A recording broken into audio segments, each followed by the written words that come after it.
Bastille দুর্গের পতনের তারিখটি কত? উত্তর 14 জুলাই 1789। ফরাসি বিপ্লবের সময় ফ্রান্সের রাজা কে ছিলেন? উত্তর লুই ষোড়শ। ফ্রান্সকে ভ্রান্ত অর্থনীতির জাদুঘর বলেছিলেন কে? উত্তর অ্যাডাম স্মিথ। নেপোলিয়ন বোনাপার্ট নিজেকে ফ্রান্সের সম্রাট বলে ঘোষণা করেছিলেন কত সালে? উত্তর 1804 সালে। পার্সিয়ান লেটার্স গ্রন্থের রচয়িতা কে ছিলেন? উত্তর মন্তেস্কু। শাহ কুলোত কোন শ্রেণীর মানুষ ছিলেন? উত্তর নিম্নবিত্ত শ্রেণীর মানুষ। সোশ্যাল কন্ট্র্যাক্ট গ্রন্থের রচয়িতা কে? উত্তর জাঁ রুশো। নেপোলিয়নের বিরুদ্ধে পোড়ামাটি নীতি গ্রহণ করেছিল কোন দেশ? উত্তর রাশিয়া। ট্রাফালগারের যুদ্ধে ইংরেজ সেনাপতি কে ছিলেন? উত্তর হোরেশিও নেলসন।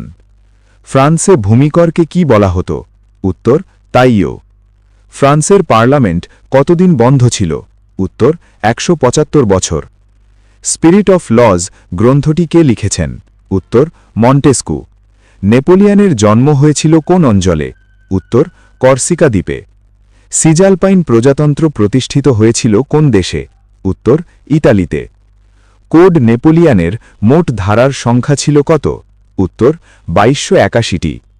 টিলজিতের যুদ্ধ হয়েছিল কত সালে? উত্তর 1860 সালে। ফরাসি বিপ্লবের প্রাক্কালে চার্চকে প্রদেয় করের নাম কি ছিল? উত্তর টাইট। রাষ্ট্রকে বাঁচাতে হলে রাজাকে মরতে হবে, এই কথা কে বলেছিলেন? উত্তর রোবেসপিয়ের। নেকার কে ছিলেন? উত্তর ফ্রান্সের অর্থমন্ত্রী। জ্যাকোবিন দলের একজন সদস্যের নাম লেখো। উত্তর রোবেসপিয়ের।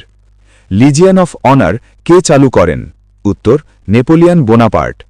ট্রাফালগারের নৌযুদ্ধ কত সালে সংগঠিত হয়? উত্তর 1805 সালে। ফ্রান্সে সন্ত্রাসের শাসনের প্রধান নায়ক কে ছিলেন? উত্তর ম্যাক্সিমিলিয়ান রোবেসপিয়ের।